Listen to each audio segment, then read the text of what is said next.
Tavakatamritam taptajivanam kavipiriditam kalmashapaham Sharavanamangalam Shrimadatatam Bhuvingranantiye Burita Janaha. The nectar of your words, the praise of poet seers, elixir to parched souls, delight to listening ears, cleanser of all sins is great and glorious. They who spread it far and wide on earth are most generous. Om, peace, peace, peace.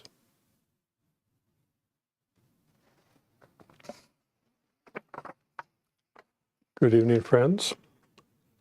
Today we will continue with the Gospel of Sri Ramakrishna, and we left off on the top of page 177. Sri Ramakrishna is discussing with Pran Krishna. In particular, it started out a conversation about him believing that he was a Jnana yogi, and Sri Ramakrishna trying to gently persuade him that the path of Bhakti Yoga is the right path for him.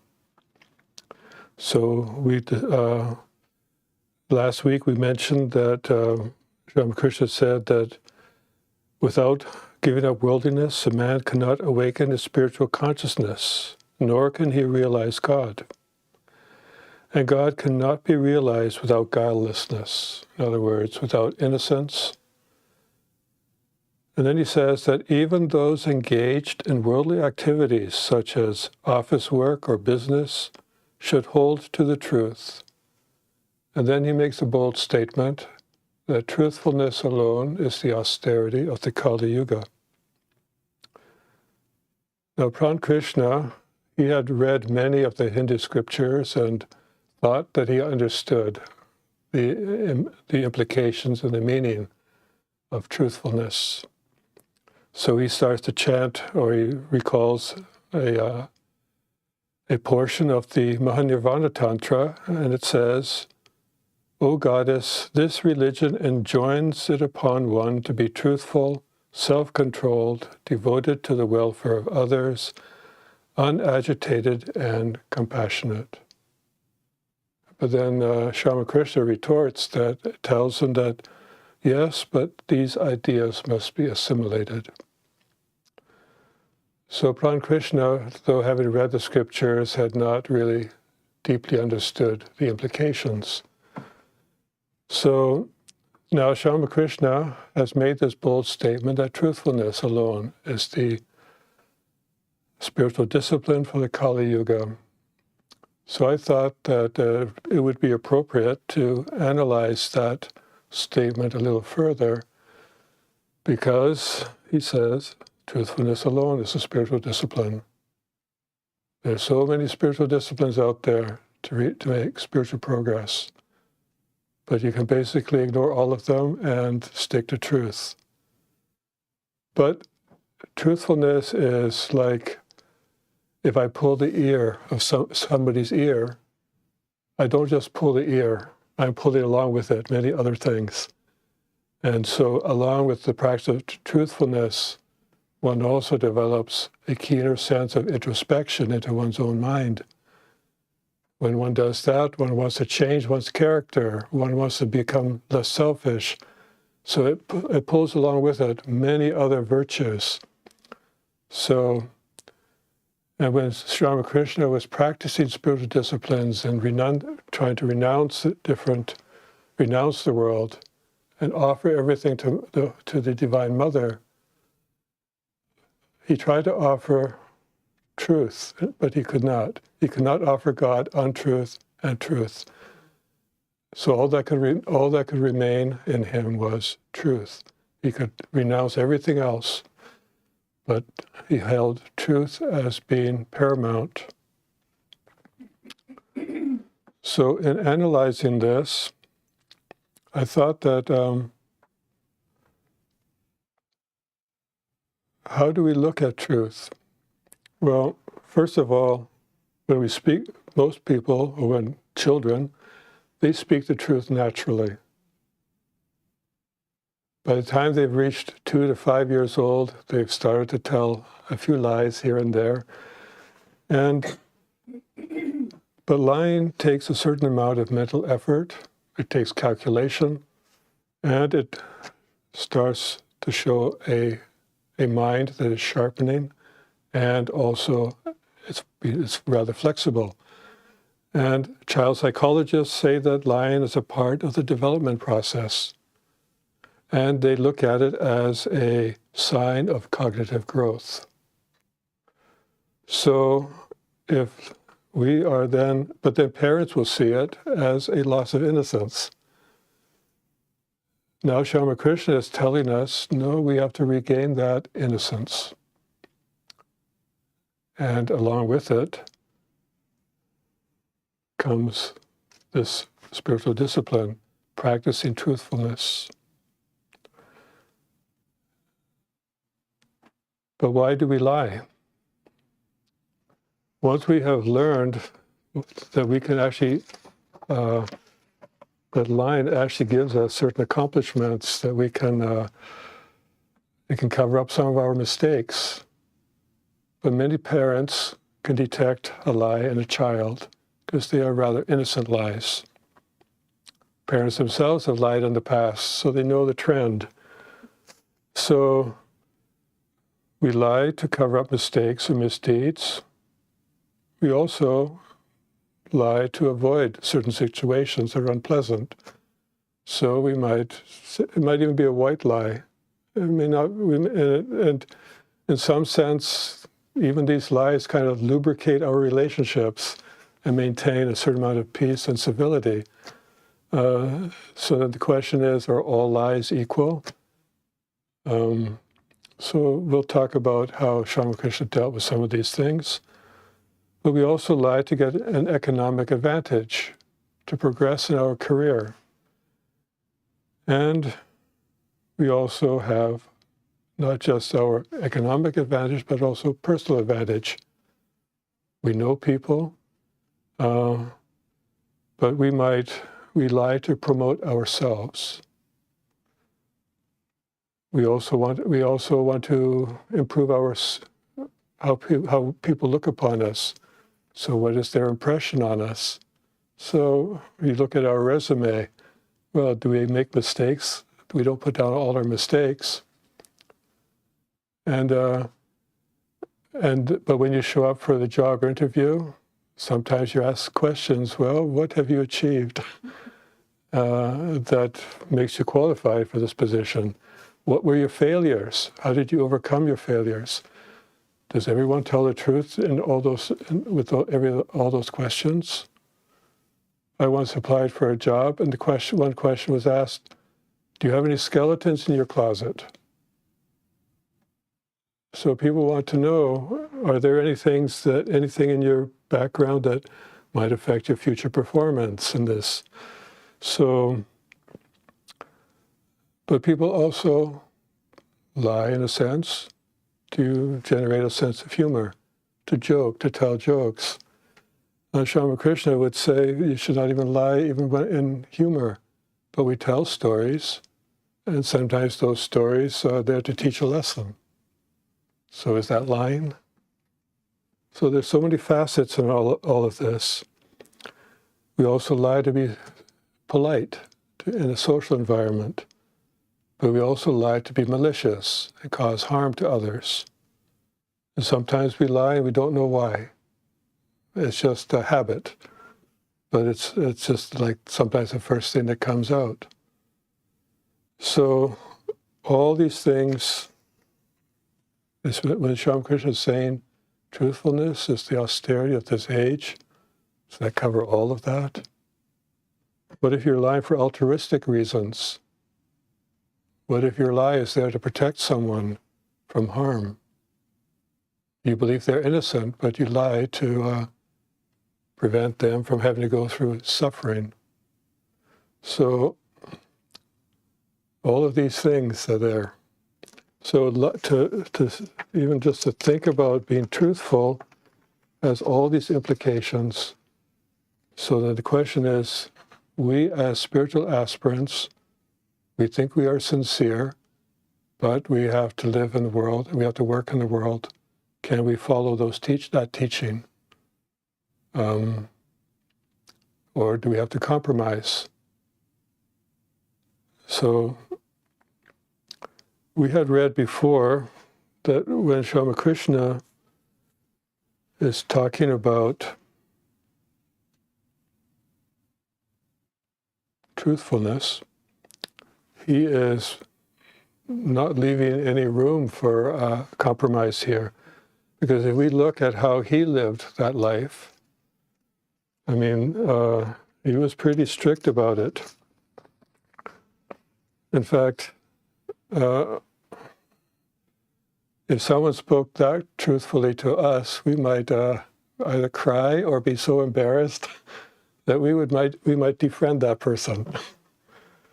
So I'm just going to go through some of the events that took place in his life where he followed this discipline. So in a case, Mathur, who was the person that basically took care of the caretaker of the Dakshineshwar temple, so he and his wife would take care of Swami Nikhilananda as if he was their child, because he was so innocent and also rather childlike. Everybody felt they had to protect him.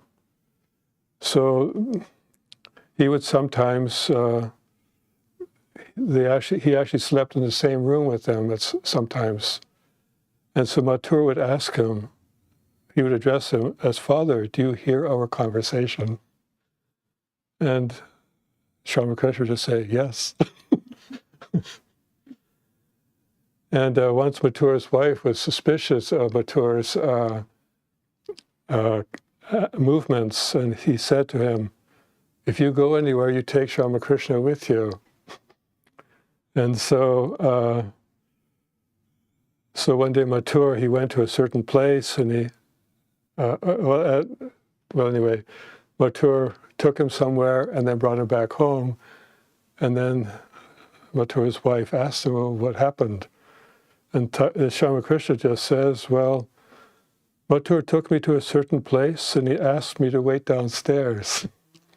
He returned after half an hour and said to me, 'Come, Father, let us go now. The carriage is waiting.'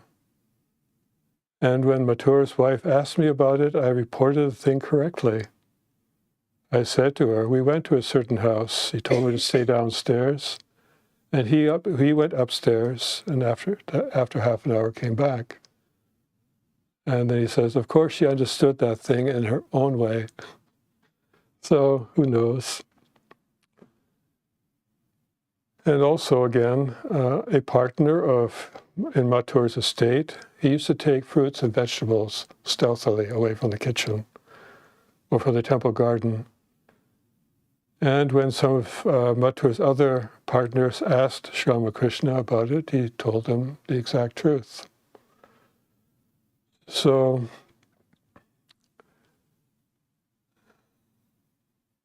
but he also said that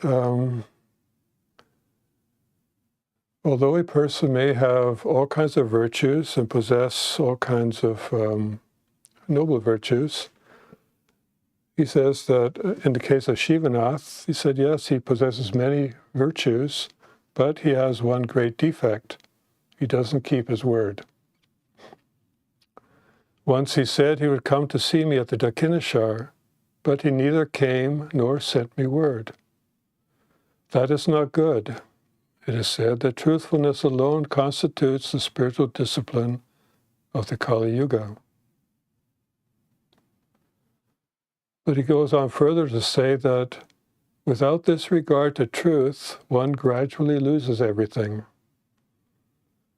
If by chance I say that I will go to the pine grove, whenever that you come across that in the gospel, that means he needs to go to use the bathroom. So he's going to go do that in the pine grove. If by chance I say that I will go to the pine grove, I must go there, even if there is no further need to, lest I should lose my attachment to truth.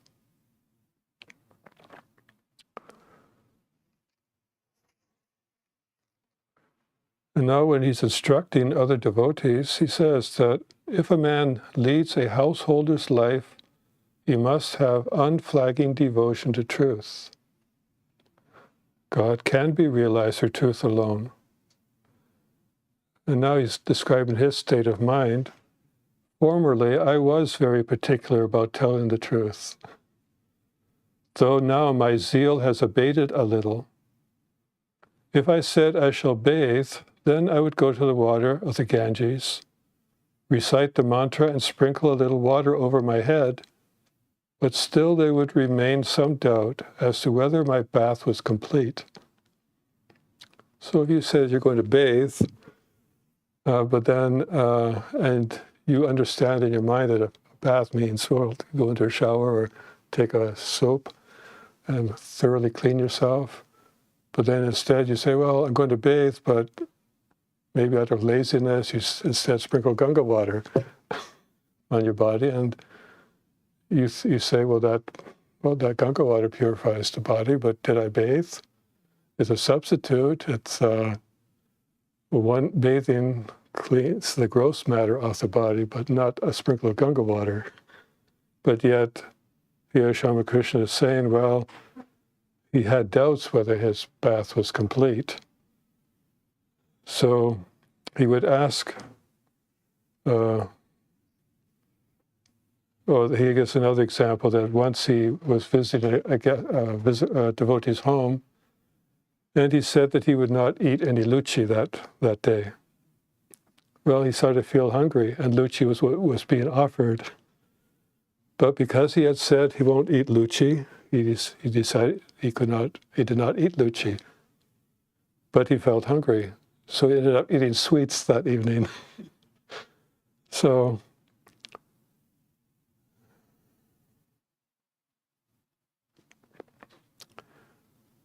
but sometimes, for example, he would reason out.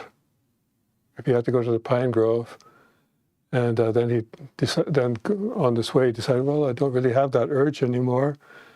And so he talked to the head priest, his brother-in-law, and asked him, well, should I still have to go to the pine grove even though I don't have the urge? And Ramalal said, well, no, you don't have to go. So then Ramakrishna is reasoning, well, God isn't everyone. He must be in Ramalal also, so I guess I don't have to go. So yes, there's ambiguity there also in how one practices truthfulness. But when it came to accepting food or accepting things from people who followed, whose life depended on basically not telling the truth, like the Mawari devotees, they were engaged in business, but they would come and they would make all kinds of offers to Ramakrishna, but he could not touch food that was being offered by people who lived lives that were unholy. So, and he would explain that to them. In fact, he would not hesitate to speak the truth to anyone, including high government officials. And so, he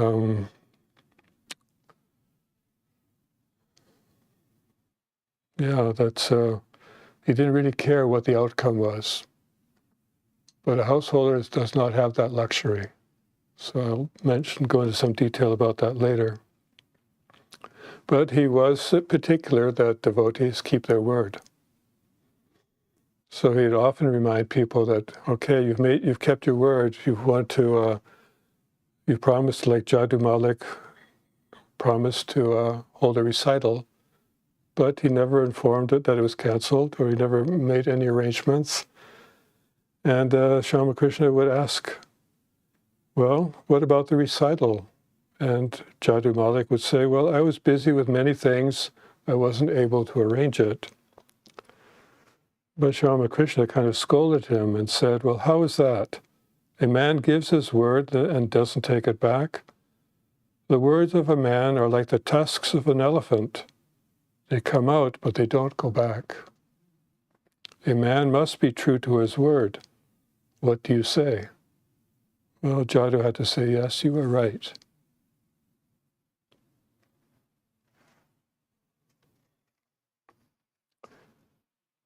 So, not in the too long distant past, a gentleman's agreement was considered very respectable. That's what gave a man respect. There was no need then to have draw paperwork and agreements and have that all notarized and all that. A man's word, if he kept his word, guaranteed respect. And so and that would be the sign of a gentleman. A gentleman is a man who keeps his word. So that virtue was taken seriously, even in the worldly sense. So, but what Sri Ramakrishna is proposing is, well, how to move from the worldly sense into the divine, the spiritual world. So the requirements are a little more strict.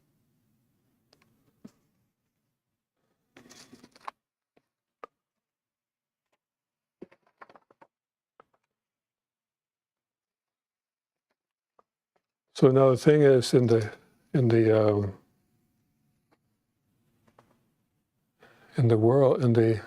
worldly person, for the person living in the world, one cannot be absolutely truthful without consequence. And even if one does speak the truth, there will be consequences. Just think, if you read the stories about whistleblowers and how their lives can be ruined afterwards just because they've spoken the truth.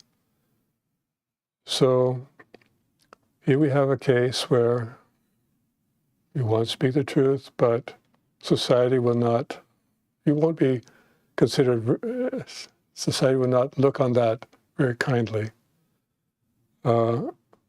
So now we as spiritual aspirants who are trying to follow this path have to realize that it's not without consequence. Yes, speaking the truth is a virtue, but along with that, karma is generated.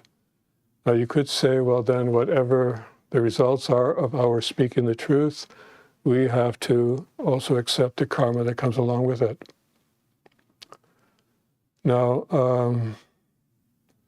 in the case of, say, Swami Vivekananda,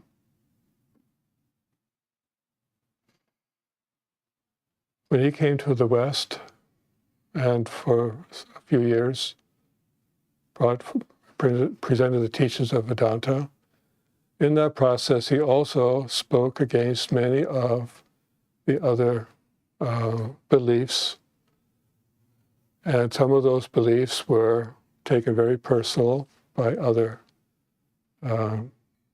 religious faiths, by other groups, and they sought to defame him, ruin his reputation, and so forth. So here he was speaking the truth because he wanted to present Hinduism, what it was, and he was basically trying to dispel all the false ideas that were prevalent in the West about religion, about philosophy and all that, which others have built their careers on. And so they were seeing Swami Vivekananda becoming very popular because he was speaking to the common man, and he was speaking clearly in the language they understood, and he was dispelling he was able to convince them, dispelling their doubts. Because there were doubts in those other religions, because they were involved in all kinds of political endeavors, and conversions and all that kind of thing. So he spoke out against those things. So he spoke the truth, but he had to go through a lot of misery and suffering over that. Because he was, on one hand, that information was getting back to his brother disciples, to his mother in India, and there was no easy way to quickly communicate that, no, what he has been doing is quite above board and all kinds of things. So yes, there were periods of distress that one goes through when one speaks the truth, and one may lose one's career over it. The thing is, with Swami Vivekananda, there was an incident back in India, back when he was just traveling after Swami Ramakrishna passed away. And he was a guest at, he had traveled to the city of Bangalore, and he was a guest of the Maharaja there. And the Maharaja was quite impressed with his scholarship and his wisdom and the purity of his life. And in the presence of his courtiers, he asks Swami Vivekananda, "What do you think about my courtiers?" And Swamiji came back with a bold reply. He says, "Well, I think your Highness has a very good heart, but you are unfortunately surrounded by courtiers who are generally flatterers. Courtiers are the same everywhere." But the Maharaja protested, "My Prime Minister is not such. He is intelligent and trustworthy." "But, Your Highness, the Prime Minister is the one who robs the Maharaja and pays the political agent." The Maharaja changed the subject and afterwards warned the Swami to be more discreet in expressing his opinion of the officials. Otherwise, those unscrupulous people might even poison him. But the Swami burst out. He said, "What? Do you think an honest sannyasin is afraid of speaking the truth, even though it may cost him his very life? I can never tell a lie."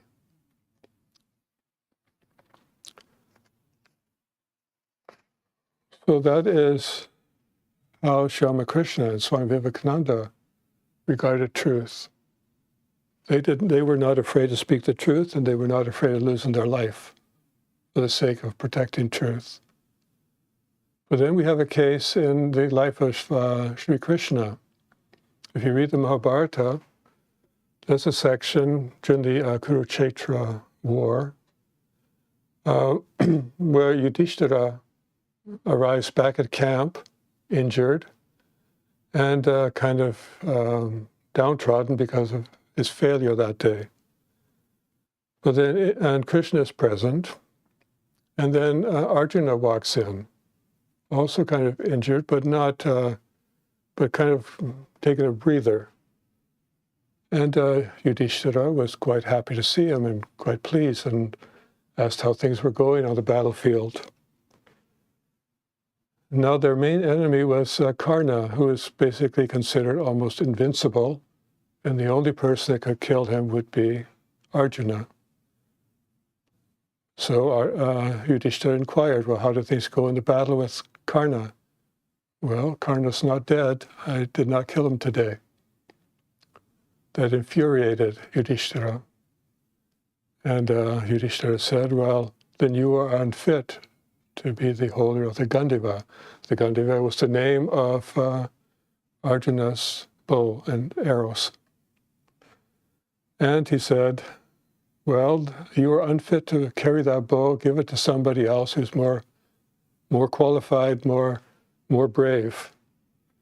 Well, that threw Arjuna into a fit of anger, and he was about to attack and kill Yudhishthira. Krishna had to stop him, and he said, "Why are you acting so irrational now?" Well, then Arjuna said, "Well, many years ago I made a vow. I said to whoever says that I am unfit to be the holder of the Gandiva, I will kill them on the spot. And so I am sticking to my vow." And then, because he felt he was being truthful, he must act on his word.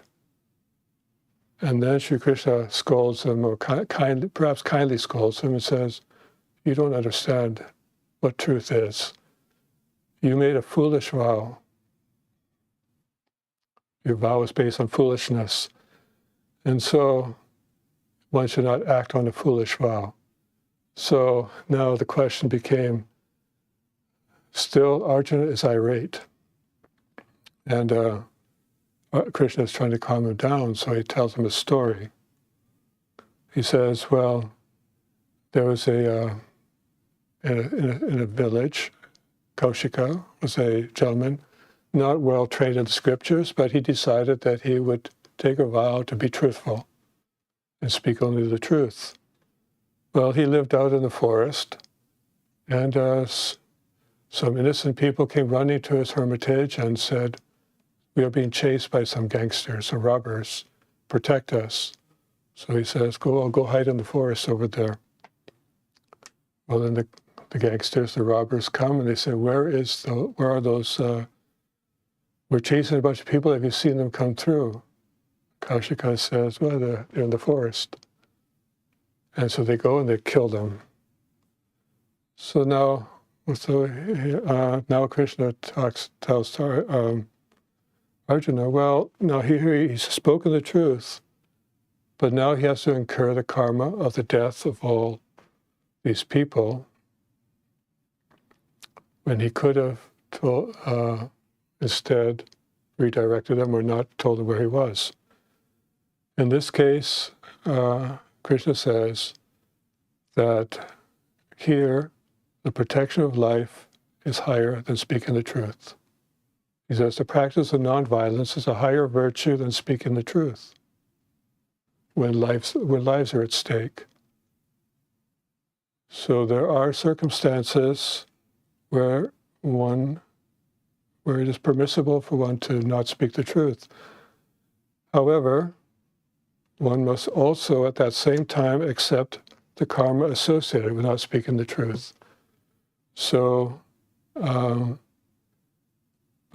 we as spiritual aspirants, understanding that, can also circumvent it somehow by developing love and devotion to God. So when we are able to do that, we are also willing to accept the karma that comes associated with it, where we let God manage that. So we don't try to calculate, what this is going to do.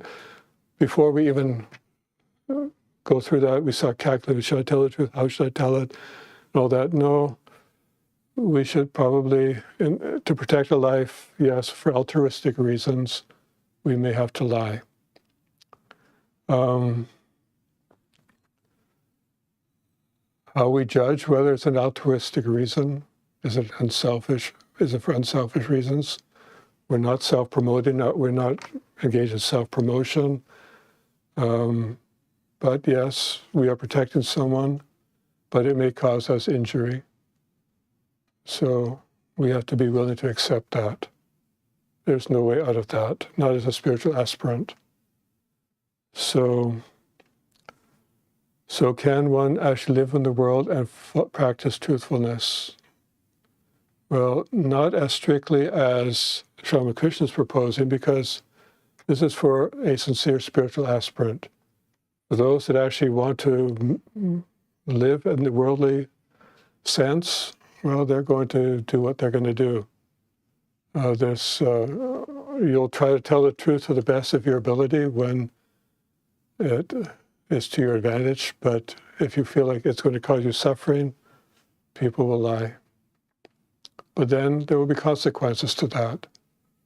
So, but one should tend toward more and more telling the truth, speaking the truth, only because that allows us to take a deeper look into ourselves.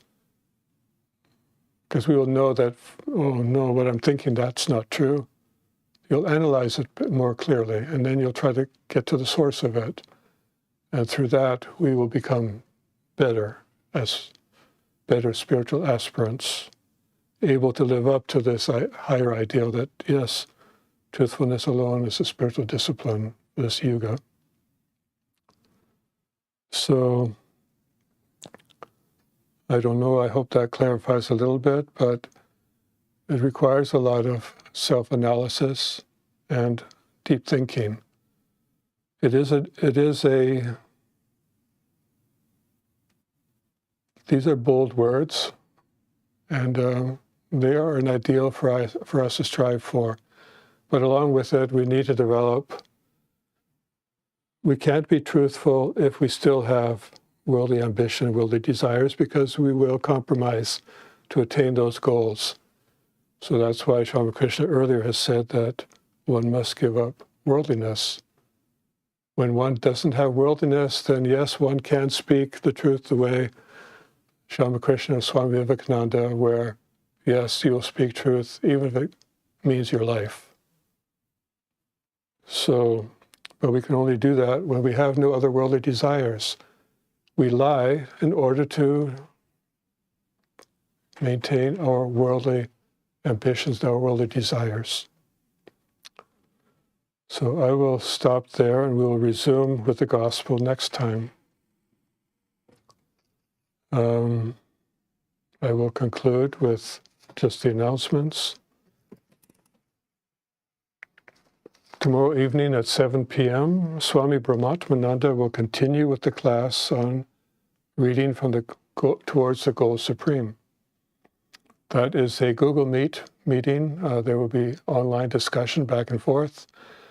The link to that was in the email notice that you received earlier. This Friday at Thursday program will be at 7 p.m. also. Friday evening at 7 p.m., Swami Satchidananda will continue with part 9 of the series of the Mantra Yoga, and he'll be discussing the mantra and pranayama. And this Sunday, we will have a guest speaker. Raka Banerjee will speak on the topic Zen and the Joy of Giving Up. We will also have Ramnam this coming Sunday at 7 p.m. here in the chapel. So, right. This Saturday, there is a retreat program. It will be a meditation retreat program that will begin at 1 p.m. You don't have to sign up ahead for it. You can just go there and show up. So I will conclude with a chant. Om Niranjanam Nityam Anantarupam Bhakta Nukampa Tritavigraham Vai Ishavataram Paramesamityam Tvam Ramakrishnam Shirasa Namamaha. We salute that Ramakrishna, who is without blemish, eternal and infinite in forms, who has assumed human form out of compassion for the devotees, who is God incarnate, the Supreme Lord, and who is most worshipful. Om, peace, peace, peace to all beings.